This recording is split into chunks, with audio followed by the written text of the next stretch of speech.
Njagala muwulirize n'obwegendereza. Katambi kano kakwatagana ku bannamawulire saga egenda maaso wakati wa bannamawulire ab'e Masaka n'ekibiina ekya National Unity Platform wamu ne gavumenti oba ne oludda olwa gavumenti. Ebigenda maaso nkakasa nti mwenna mubadde mu bifolowinga era mubiraba era mubimanyi. Naye nga nze munnamawulire atali kubanga nze siri munnamawulire just nti oba ndi YouTuber. Wabula I went to school nentula mu kirasi ya journalism nensoma nengraduating oba nentikirwa so nenfuna obukugu mu mawulire gano. Kyamukisa mulungi nti ku bannamawulire bonna abali mu saga eno at least manyiko omu gwembadde nkolako naye oba gwenkozeeko naye Farish Magembe ono nga yakulira bannamawulire abagasakira e Masaka mu Buddu n'oyo tukozeeko ebbanga ddene mu Genofield. Kuba Farish Magembe oyo atera okubeera e Masaka ate NBS atera okumuzza e Kampala n'akolerako e Kampala. Ye munnamawulire wa NBS akolera mu bitu akolera e Masaka naye nga ye munnamawulire wa NBS ate yakulira n'ekibiina ekigatta bannamawulire e Masaka. So ngenda kubanga njogera ku nsonga zino. Mwenna mujjukira kantandikire gye byatandikira nawa ebituuse essaawa zino na lwaki bannamawulire b'e Masaka bali mu saga ene erimu ne Mathias Mpuuga n'abalanga bwe tugenda okubiraba. Kyenvudde nkusaba nti vidiyo eno giwa obudde gyetegereze, giwa obudde ate subscribing akoba tonnaba kubanga osubscribinga, teekako comment oteekeko ne like. Ebintu bino bye twogerako byatandika mwezi gwa Kutaano eyo mwaka guwedde. Mujjukira bulungi saga eya Abedi Bwanika akwata omuzindaalo alumba Kyagulanyi Ssentamu amulangira lwaki ossa abakulembeze b'e Masaka, lwaki tova ku Honorable Mpuuga. Ogwo omukolo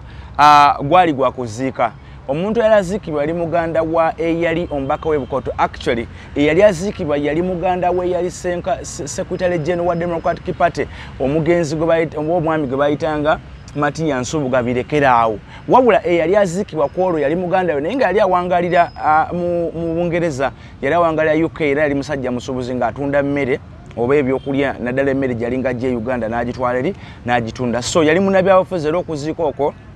kwetabaako bannabyabufuzi bangi. Wakati mu kwetabaako bannabyabufuzi abangi mujjukira bulungi nnyo embeera nga bwe yali mu kuziika okwo. Abatajjukira byaliwo naye nja kubajjukizaako moments ezimu ezisasobola kwerabirwa nti Kyagulanyi Ssentamu yatuukira mu Bugumu mu kuziika okwo kubanga okuziika kwali kwa Bugumu nga begambye kwali kwa kuziika omuntu ng'abadde ku opposition. Era Abedi Bwanika bwakwatira akazindaalo abantu bamugobayo batandika waliwo yajja n'amusikako akazindaalo ng'ayogera ebyo bye yali ayogera. Era tujjukira bulungi baali essaawa ya Kyagulanyi okwoga tenaba kubanga etuuka. Medi Sereko ye yali MC w'omukolo ogwo, wabula bimulemerera naye abulwa engeri gyakikwatamu ayita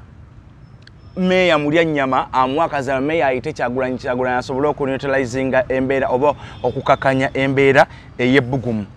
Kakati wekyo bwe kyali kati bannamawulire bano mu mbeera eyo baagaanibwa okusaka amawulire ku Kyagulanyi. Era mugaanibwa okusaka amawulire ku Kyagulanyi eyo chaos nebaawo. Sijja kuwakanya nti oba tebabakuba kisoboka okubanga baakubwa oba nga babakuba. Kyenvumirira nange era kyesiwagira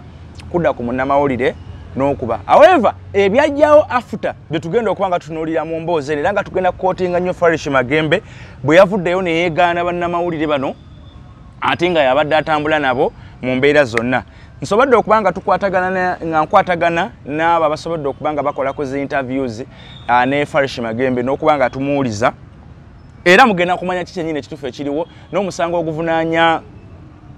oguvunaanya Edward Ssebuufu oba Eddie Mutwe, omusango oguvunaanya Mugumya Gaddafi oba General Gaddafi, omusango oguvunaanwa Grace Wakabi wamu ne Akirewo Kivumbi. Gwe musango gwe gumu oguli ku basajja bano ogubavunaanwa kukuba bannamawulire. Naye nga tunaba kutuuka eyo byali bwe biti. Kayose bwe mala okubaawo enkeera bannamawulire bano batuula bayisa bagamba nti twakubiddwa bubi nnyo n'ebintu byaffe ne byonoonebwa. Era omusango gwali emisango ebiri gye baali bawaabye mukadde gye baali boogerako mukadde era mu press statement gye baakola mwalimu okukubwa n'okwonoonebwa ebintu byabwe. Munkwate bulungi. Era bano abaana ne bawa NUP ultimatum ne okuboycottinga enkuŋŋaana zonna oba ebyobufuzi zonna ebikwatagana ku NUP. Ne bagamba nti bwe mba temuvuddeyo kutwetondera nakumanya bute tugenda okuba nga tusasula ebintu byaffe, we are stopping doing NUP things and again tugenda ne mu court. That was the ultimatum. And the leader of opposition now, the Honorable Joel Ssenyonyi, tumujjukira bulungi nnyo ng'akola statement ng'agamba twetonze olw'ebyo n'ebyabakolebwako, wabula mutubuulire biki ebyayonoonebwa, biki ebyabakolebwako, so that we can sit tulabe bwe tusobola okukangavvula abo ababakolako ebikolwa ebitali birungi, kubanga ffe NUP tuli kibiina ekitambulira ku mateeka. Wazirayo mba temumatidde n'ekyo, mugende ku step endala musobole okufuna obuyambi oba justice. Oyo yali Honorable Joel Ssenyonyi. Nga bamaze okusindika ekiwandiiko, Joel Ssenyonyi ng'amaze okubaddamu, bwetyo bannamawulire okuva e Masaka bastopinga boycott. Era Farish Magembe nga munnamawulire abakulembera agamba nti kasita twafuna okuddibwamu kwa NUP twastopinga boycott era ne tugenda tutandika okukola emikolo gya NUP. Era ne raare eyo tuwa muzijjukira bulungi, tuwa eyo gye baali bagambako nti Kyagulanyi tagenda kugenda Masaka, Kyagulanyi tetujja mukkiriza Masaka. Farish Magembe agamba nti yagikavalinga kubanga boycott baali bakoze eki, bagijeewo. Era ye yali amanyi nti n'okuggwa bikoze bitya, n'okuggwa byali biwedde. Naye bitabuka nti bannamawulire ababiri, because Farish Magembe nga mukama waabwe oba nga akulira ekibiina ekyo, bw'amala okutuula nabo bakoze press statement. Era actually agamba mu kusooka amawulire gaali gatambula nga galaga nti bannamawulire basatu be bakubiddwa mu ssaga eyo. Bannamawulire mwalimu Gertrude Mutyaba, mwalimu Namusaze Zainabu Ssenyondo, kw'ossa ne munnamawulire omage bayita Margaret Kayondo wa Radio Simba, oli Zainabu wa NTV. Naye mukola press statement owulira bulungi, bwe bakola press statement, ono omuwala omulala gwe bayita Gertrude Mutyaba yagamba bannange nze saakubiddwa era ku charge sheet taliiko. Yagamba teyakubwa. Bakola press statement ng'eyogera ku bannamawulire onule babiri, that is Margaret Kayondo ne Namusaze Zainabu. Kyokka waliwo enkuzaayo emabega nti bwe bamala okufuna okuddibwamu kwa NUP era emirimu giddamu ne gitambula bulungi, Farish Magembe agamba nti bannamawulire ababiri baamuyita emabega, bo ne bagenda ku kooti, ne bagenda ekiwangala, ne bawaaba omusango, ne bagenda Rwengwe wali okuziika, nti bo bagenda step ahead ne bawaaba omusango. Era nti ebimu ku bibaawaaba musango ogwo mbu mwalimu waliwo omuwala gwe babbako esweta ye, either Namusaze gundi Zainabu oba Margaret Kayondo, mbu bamubako esweta ye kw'ossa n'okwonoona kamera y'omu. Omusango gusandise okugejja, wali kubadde okwonoona ebintu byaffe n'okukubwa nga bakola press statement. Kati bano bagenda ekiwangala mu Lwengo, bakola statement bawaaba, bongeramu nti kamera ne sweta ne sente bigenze katolo bifuuse ebintu bitaano. Sente teziri clear. Farish Magembe agamba nti alina waawulira miliyoni 5, alina waawulira emitwalo 2, alina waawulira emitwalo 8. So tweyongerayo, Farish agamba nti emirimu gitandika okutambula, ne batandika okukola. Munnange nti bannamawulire bano bo bakola akabinja akaabwe nga beeyita bannamawulire b'Oweekitiibwa. Bannamawulire b'Oweekitiibwa, Oweekitiibwa ani? Mpuuga.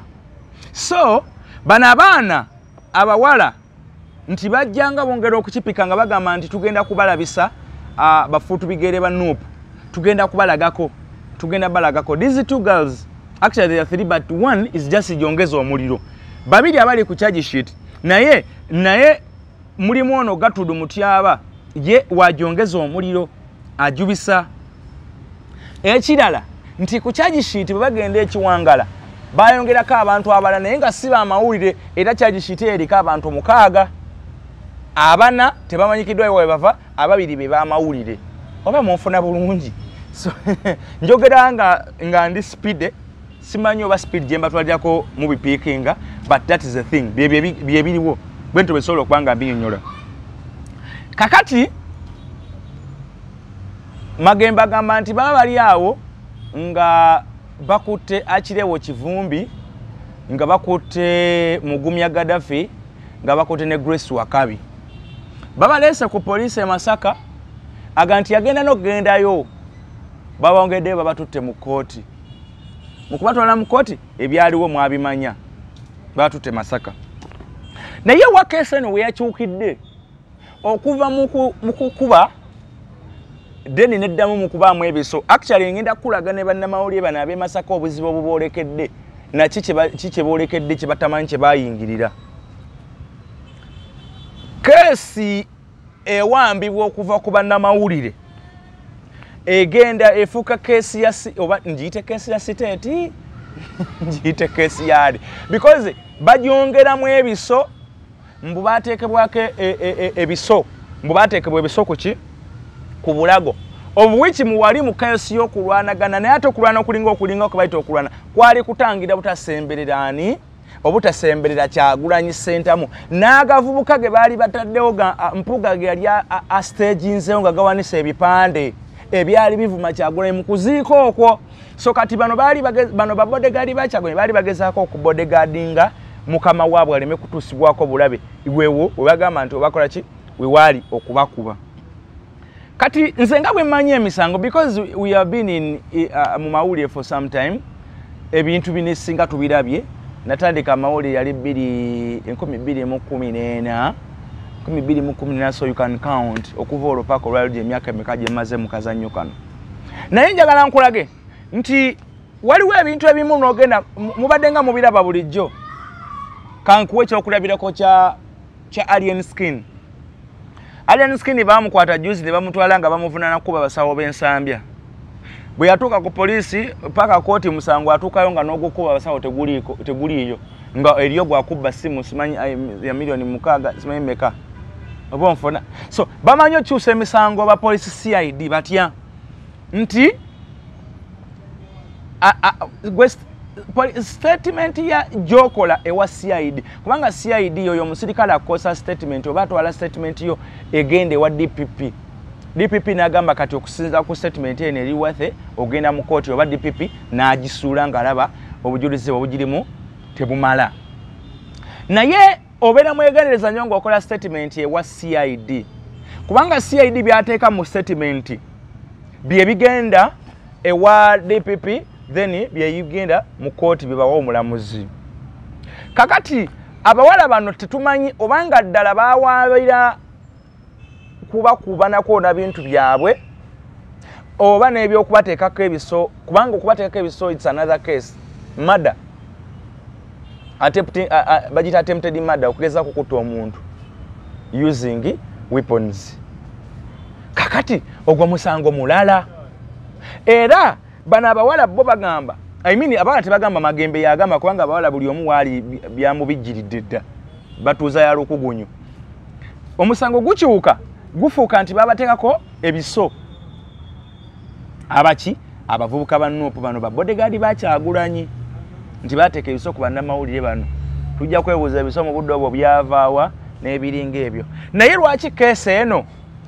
ate emaliriza nga SFC ejjawo kukima Kivumbi lwaki nga drones ezinona Edward Ssebuufu nga kitutte n'omwaka kumpi mulamba lwaki kubanga biri byayo gwakutaano tuli mu gwakutaano ja safuliya lwaki Edward Ssebuufu akubibwa mizibu lwaki Jeno w'amagye avaayo n'agamba nti Ssebuufu nze muyini ambadde musomesa na Lunyankole nti Edi Mutwe nze muyini ambadde musomesa Lunyankole mwebuuza connection ey'omusango ogwa bannamawulire basenga bakubwa emirundi mingi mu Uganda wano bannamawulire bantu abasinga okukubwa basinze ne bannabyabufuzi okukubwa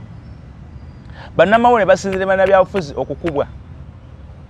just of recent Kawempe wano mu Kaluka by election bannamawulire abasoba mu 20 bakubwa bubi nnyo. Kamera ya afisa ni waspactive yona nebetentebwa ba Abubeka Lubowa ne bakubwa mizibu ani yabalirira ani yabasasula emabega kawo Nuupu yali etwala ekiwandiiko kyayo ku embassy yali embassy ya kimu mutundu by'ekkololaawo bakuba abamawulire okubula okubatta. Nzijukira n'ebiseera ebyo bannamawulire awo waliwo ne boycott awo amagye ne geetonda ne gasambayo n'omupiira ne bannamawulire abamu babawa ssente okuva mu misango egyo. Omufuna bulungi. So abo nabona bazinga bakubwa nga tetulabanko mbeera efaanaganako bweti. So eno keesi eva mu mikono gy'abannamawulire ewambibwa kuwozimbu balimu mpuuga era nabo bagenda bakyewanako nti bannamawulire b'owekitiibwa. Kati yingiramu ne Jeno w'amagye. Jeno w'amagye akulaga nti yabadde akutte ate ono agambe buka nti yakuba ab'amawulire. Owulira Jjogolimbo ali mu keesi eno. Now tukomawo. Bannamawulire bano Farish Magembe agamba nti bakozesebwa. Era ye yeewuunya nnyo okuba nti n'emisango gituuka ne gyongerwamu. Yawadde kanalative akagamba nti bw'obeera ng'ofumbye kilo z'ennyama ng'osaze ente nga 10 n'oziteeka mu sepiki emu n'ozitokosa n'oteekamu gulaamu emu ey'ennyama y'embizi omusiraamu talya ennyama oba omaze okugitta. Kati bannamawulire bano baawaaba omusango bayinza oba nga baali bawaabye butuufu naye olw'okuba nti baliko agiseesa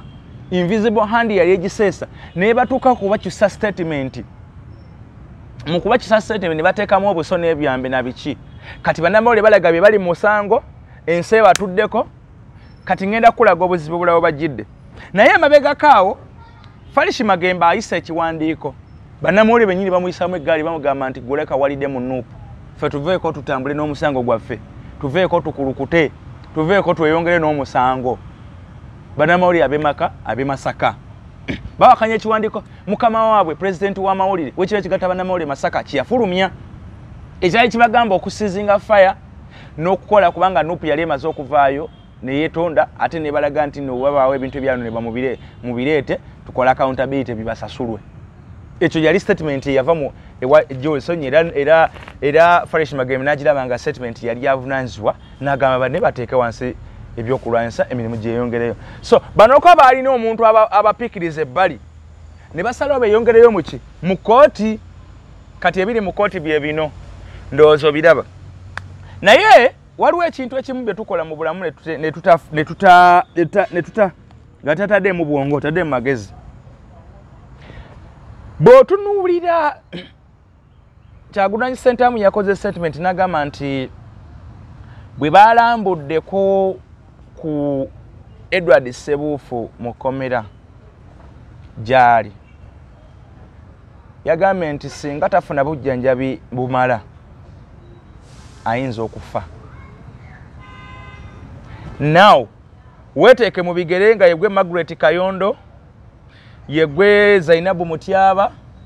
yegwe Gatuudu Mutyaba simanyi ne Zainabu Namusaazi nga false information gye mwawaaba yesize omwana w'abandi mu kkomera. Just imagine nga Edward Ssebuufu afiiridde mu kkomera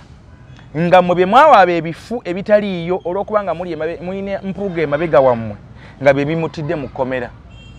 Mugenda kunywawo amazzi mmwe ne famire zammwe. Mugenda kubeerawa. Statement yokayoka Kyagulanyi Ssentamu era statement ziyakoze mu press conference eviiriddeko ne Farish Magembe okupapala kuba yasooka n'emuteekako we yali afulumya lisiti Kyagulanyi nti be bano bannamawulire abali emabega w'okutulugunya abantu baffe.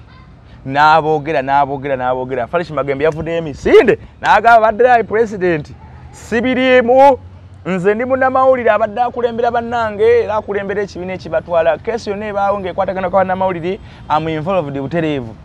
Naye n'awa stand eyiye nga bwebadde n'abinyonyola nga bibazze nga bijja bitambula. Naye omanyi kitegeeza Kyagulanyi Ssentamu okwogera ku linnya lyo in the negative way Kyagulanyi Ssentamu okumentioninga erinnya lyo in the negative way kitegeeza nti nno akuttidde emyaka n'ebisiibo mu nkulaakulana ayo mu career oba ne mu business oba onfuna okimanyi nti nno kati abaana bano tebakyasobola kavaringa mawulire kubanga Kyagulanyi ye musajja mugezi okwogera bwogezi ennyo ku kamera aba amaze okugamba nti nze kati nkuteeredde public ebalamule. Now bwe mbanga mwawaaba ebintu nga si bituufu kubanga mwali muweereddwa ssente nga mulina n'omuntu abali emabega ne musalawo muwaabe bye mwawaaba mulabe kati gye bituuse bali mu kuwamba abantu nga babatulugunya ng'ate mwe batadde mu maaso nti mwe mubavunaana naye ng'ate n'ebibavunaanya byali bintu ebisobola okubeera sorted ate nga nammwe mukimanyi bulungi. Kati can you imagine ng'abaana bafiiridde mu kkomera emisango gyongerwamu. Farish Magembe agamba nti bagenda e Lwengo ne baggulawo emisango nga tategedde ate baggulawo kesi kati bagyongeddemu ebisona biki. Kati labayo obuzibu obuli ku bannamawulire obulala. Okimanyi nti nno bannamawulire abo abali mu musango ogwo bali mu kabiga nti state yennyini esobola okugamba bano nabo bali mu kutulabisa ab'amawulire batulabisa batya bali mu kwogera ku fayiro already eri ew'omulamuzi nga fayiro eyo bali mu kwogera bo bye bateeka mu statement ewa police CID. Kati ate ng'ebintu ebyese ku public bano abasajja bavunaanwa bintu ate birala kitegeeza siteeti esobola okugamba bano ab'amawulire kakati ate bali mu tulabisa ffe bano abasajja tubakutta ebintu byaffe birala jesi twafunye akawenda kano ak'abannamawulire then tulyoke tubanyige mu nyiga eyaffe because omusango gw'abannamawulire teguyinza kukwasisa Edi Mutwe SFC. Omusango gw'abamawulire teguyinza kusooka kubuzaawo Edi Mutwe n'amala wiiki nga talabika. Omusango gw'abamawulire tegusobola kubuzaawo Akireewo Kivumbi n'asooka amala wiiki nga talabika. Kati bano abaana bali mu kintu nti kati waliwo state eri mu kulwanagana ne opposition ng'ate ekozesa bano abaana aba baali babirowooza nti byakusaaga nti era byamaanyi ki nti byamaanyi wenu kubanga nkugambye nti batudde bakulaga nti bo obusango bwe baali bawaabye kubako sweta kutubbako sweta na simanyi na kutukuba naye ate bano SFC ye bakwata ne batwalayo n'okubatwala ku kooti tebaagalawo wa mawulire n'omu tebaagalawo wadde ekifaananyi ekikubwa. Kati ogwo ddala musango guba gwakuba munnamawulire kuba nnamawulire abamanyire okukubwa wano mu Kampala babadde ng'akagoma ka Lubendera. Kati bannamawulire ab'e Masaka bali mu mbeera nti no state yennyini esobola okugamba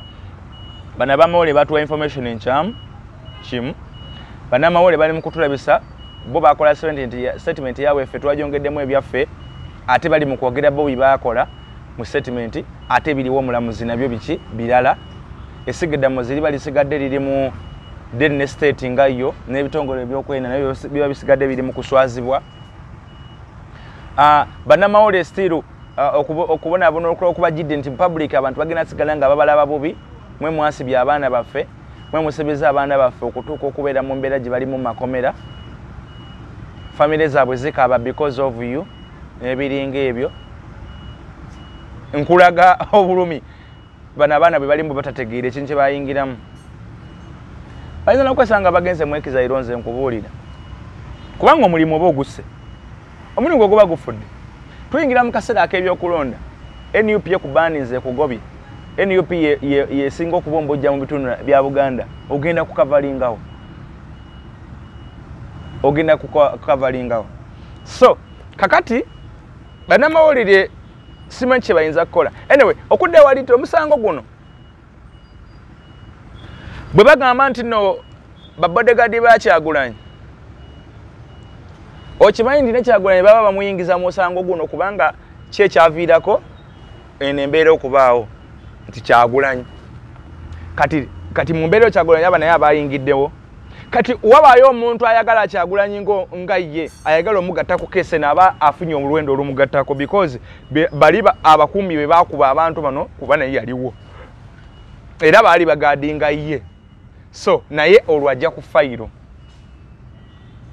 onfuna kati bannamawulire bali mu mbeera nzibu bwe bagamba nti baveeyo boogere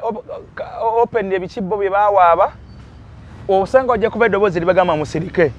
bwe mutasirika mugenda kubeera na kino bwe basalawo okusirika public eri mu kubajajinga nga temanyi kituufu kiri mu mitima gyabwe okitegeera so bwe bityo kati bwe biri era bwe bifaanagana naye nga njagala nze ng'omuntu njagala mbategeeze nti eno embeera bw'eneeba tekwatiddwa mu mbeera entuufu nga tebikwatiddwa bano abaana bagenda kubonaabona ebitagambika Farish Magembe bwe yabadde ngakola nga bali ku lunaku lw'amawulire olubeera buli 3 omwezi gw'okutaano yagamba nti bannamawulire yakizudde nti bannamawulire banne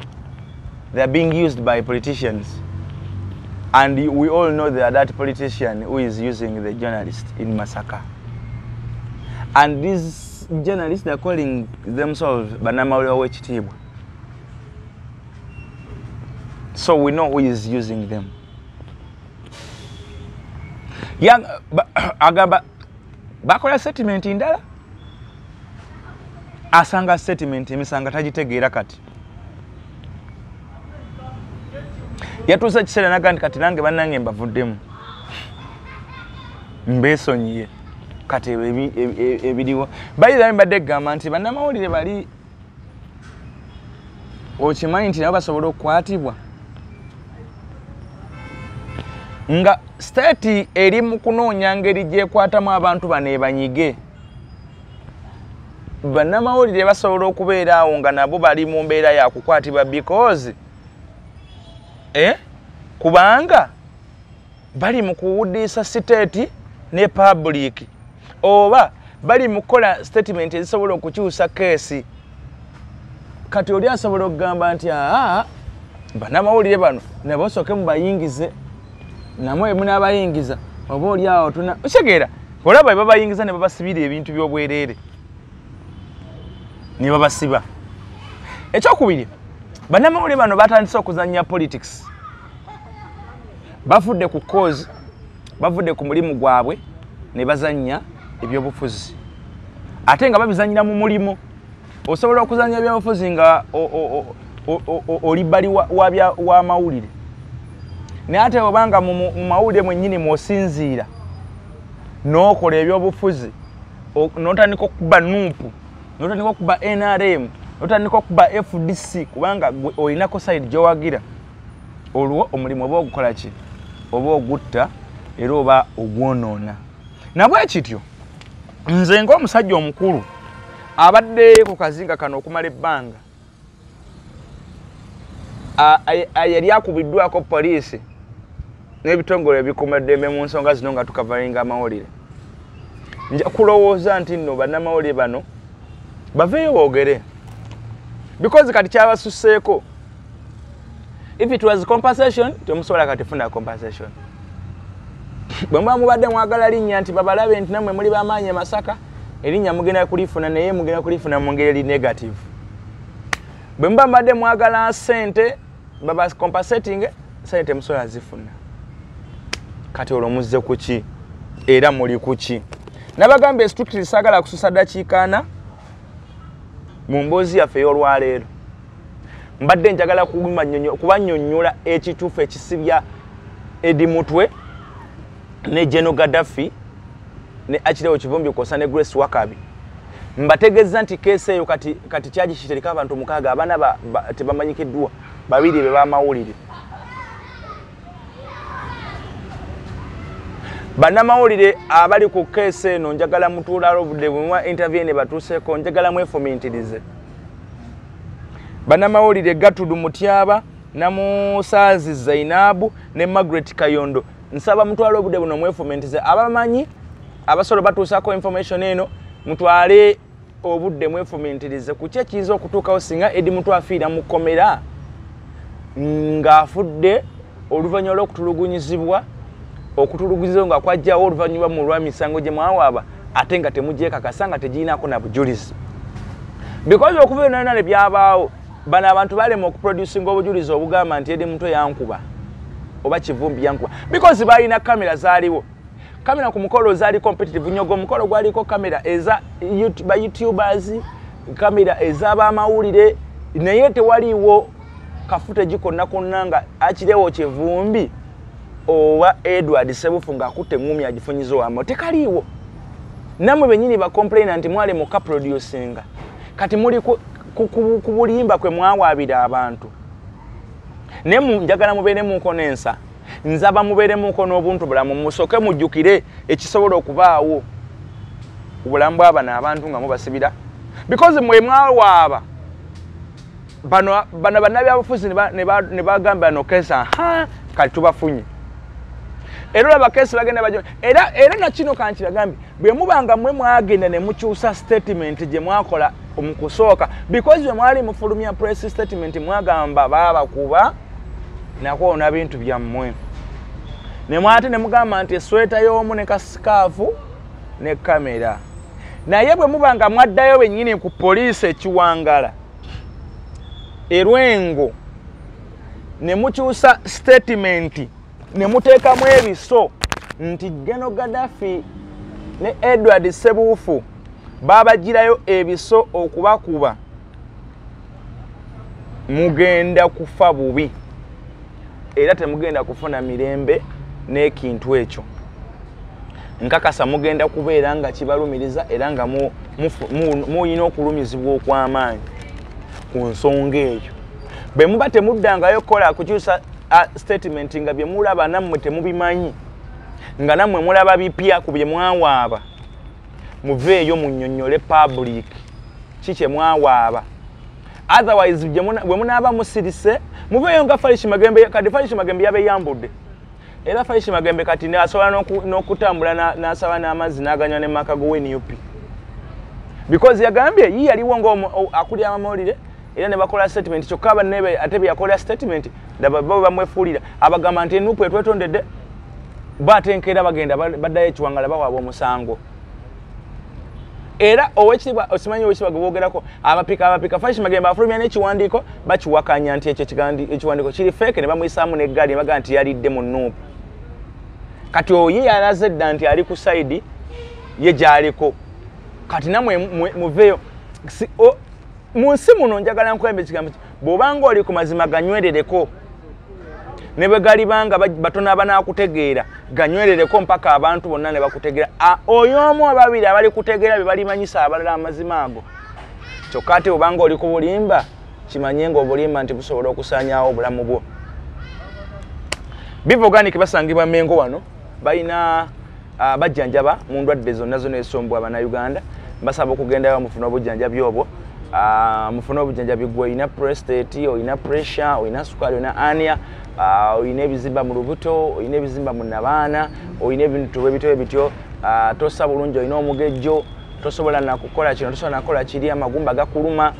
amagumba go buli kaseera bagamba erya kino lya kiri njagala kugamba nti banafa aba Biva Organic bajja kubanga bakujjanjaba era basangibwa we Mengo botuuka ku ngalabiza Kabaka yambuka katono tuuka ku koti y'Emengo opposite side ole kuba erikyama bayita Ham Mukasa Road ojja kubanga olikwata maaso awo ojja okusanga bannaffe aba Biva Organic ekizimbe ekinene nnyo kiriko endabiramu za kiragala era n'okiraba n'egupande ogunene ogweru guliko ebigambo bya kiragala ojja banga bakulaga era nga wakulagirira Biva Organic genda awo munnange osobola kubanga ateera ojjanjabwa mu mbeera zonna nammwe ebitundu by'eggwanga ewalala yonna Masaka Mbalala Kayunga eyo nalina gyali naye oba oyagala kujja ku main branch osobola okubanga ojja n'essimu eziri wansi awo osobola ozikubako n'oyogera naye butereevu n'omuwulira ekiki ekikusumbwa n'asobola okubanga ate akujjanjaba tukyayogera ku mukyula engeri gye gutuyambamu okujjanjaba okukendeeza amasavu guyamba ku bantu abalina endwadde z'ekikaba ze tuyita STDs sexual transmitted diseases oba infections omuli gonorrhea omuli syphilis kabotongo ne urinary tract infections omuddo guno gukozesebwa nnyo era edda omuntu bwe yalwalanga ebirwadde bwe bityo nga bamufumbira bafumbanga ntamu sijina kisefuli ntamu nanywa omanyi endwadde ezo zikola ebintu bibiri zonoona sisitimu y'omunda ne kungulu omuntu olusune lwononeka biki kyabeera n'amabwa agatagenda guyamba okujjanjaba munda ate ne kungulu bano abalina amabwa agatagenda ku lususu abali omuntu ali HIV positive tagafuna naye embeera ya AIDS abantu tebakyagituukamu nnyo naye abantu abamu abagayala okumira eddagala batera okukifuna n'afuna amabwa ku mubiri omukyula guno guyamba ne ku kisipi ne bafumba osekula ebikola by'omukyula bino n'okolamu paste n'osiiga wekikubye n'okunywa n'onywa mu nnaku ago abiri omanyi abantu bakuba kisipi asigala abasiiwa munda wasiiwa abamu basigala n'okubabuukirirwa okwo bw'okozesa omukyula guno mulungi nnyo ate ne ku mbeera eyo omuntu sigala ng'omira eddagala naye gikozese nga supplement ojja kulaba nga obulamu butambula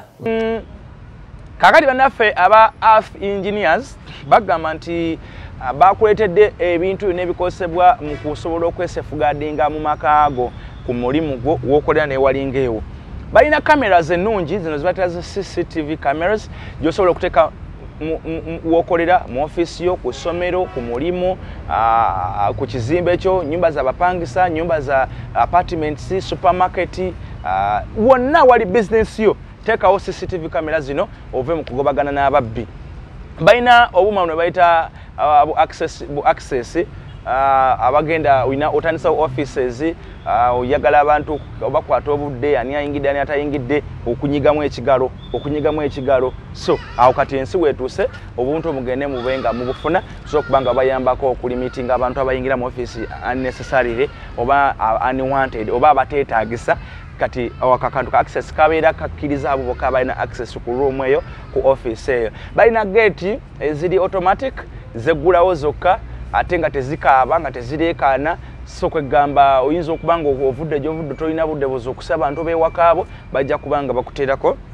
ate era geeti ezo ennungi ennyo ddala n'ebirala bingi nnyo betugenda okuba nga twogerako bannaffe aba ba earth control ba earth engineers limited basangibwa wandege yaawo bw'onooba otuuse wandege ya ku katale ojja kuba nga bafuna namba y'essimu eri wansi awo osobola okubakubirako n'obabuuza service zaabwe zisangibwa era zikolebwa zitya bajja kusobola okuba nga ate bakujjanjaba bw'oba nga oli mukozi ng'oyagala kukola ng'olina omukolo oyagala mwogezi w'okwanjula kuyingira kukyala graduation n'ebirala byonna nkubira ku namba yange y'essimu eyo gye mulaba wakati awo 07042773 onkubire tujja kuba nga twogera bulungi nnyo ku mukolo gwo era nja gukolera mu ngeri esinga okubeera obuvunaanyizibwa era esinga okubeera ennungi ennyo ayagala okukola ewaka ntegeeza omukozi owaka nkubira ku namba y'essimu era yeemu sobola tukwatagana naawe njagala okuba ng'okola so nkubirako nkutwale osobola kubanga okola mukkirize basibula nenjala mu subscribing mu liking mu commenting emboozi eno nsaba mugitambuze osobola okutuuka ku buli omu gwe kivunaanyizibwako era gwekwatako mubeere bulungi nnyo mweraba